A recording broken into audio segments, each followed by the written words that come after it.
Shanker, thanks for being with us on LBC News. Good morning.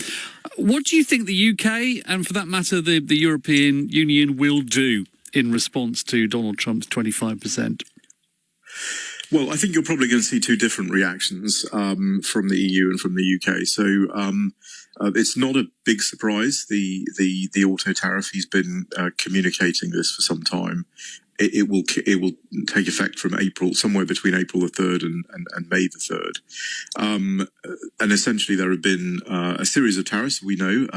Some of them have been for non-trade things like fentanyl in Mexico and Canada, and some of them are part of this unfair trade reciprocal tariff process, and that's going to land on April the 2nd, on Wednesday.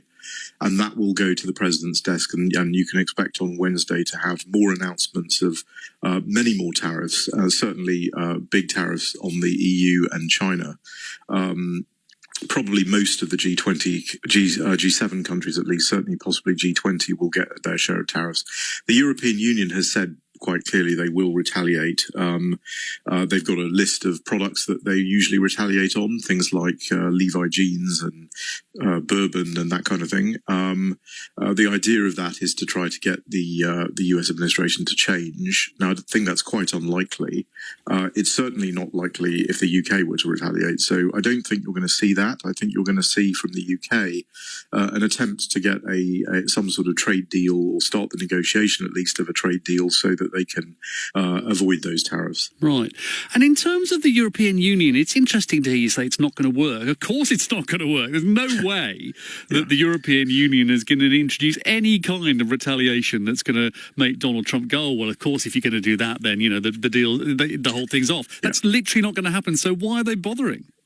Well, it's a good question, because, I mean, traditionally, the way retaliation works is, you know, you target particular members of Congress's districts in order to get them to lobby the president. It's very early in the cycle. No member of Congress is going to do that. If they were closer to the midterms, then maybe that would work. I also think that the EU could do a different kind of tariff exercise, essentially saying to the president, look, we get that you're concerned about, you know, not only trade issues, but also regulatory issues, regulatory barriers that we have, and property rights protection barriers that we have, and so on. But you have a lot of barriers in the US that are along those lines, and here are the products that we're going to use, and that would start the process of a deal. And Trump is nothing if he's not a deal maker. And I think what countries need to do in responding to the US tariff is to look at what is the landing zone for a deal here that we could have with the US. And that would be a productive, I think, thing to do. I was talking to a car manufacturer in France this week. Admittedly, she's in a very particular position where she makes cars in France, nearly all of which are exported to the US. She says, why don't the European Union take their own tariffs off? That's all Trump wants.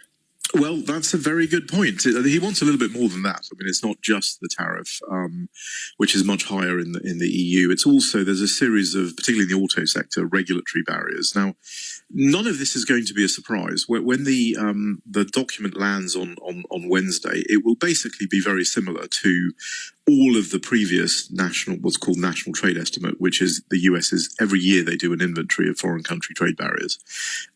So it's well known what the problems are. And I think if countries make a good faith effort you don't have to solve every problem that appears in your sort of entry in this document, but you have to look like you're making a good faith effort to solve some of them.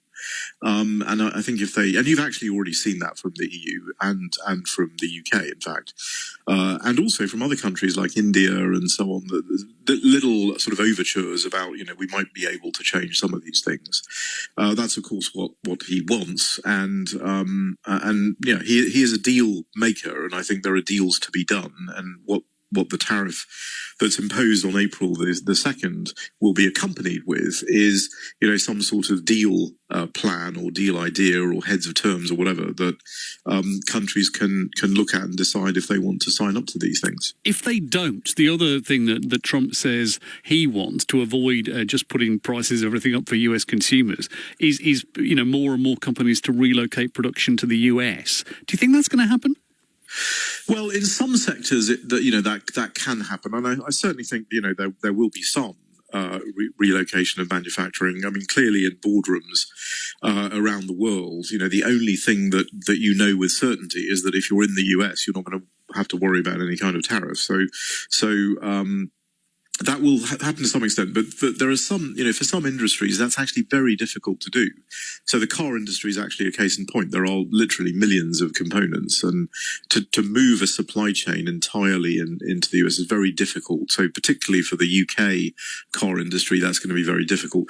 His target, though, is primarily, it's actually to move a lot of production and a lot of the supply chain of the US manufacturers and people like General Motors and Chrysler and so on from, some of the plants they have in Canada and Mexico back into the US. So in fact, if you look at this tariff with regard to the US industry in Canada and Mexico, he's saying, I'm going to apply a tariff, but it's only going to be on the non-US component parts.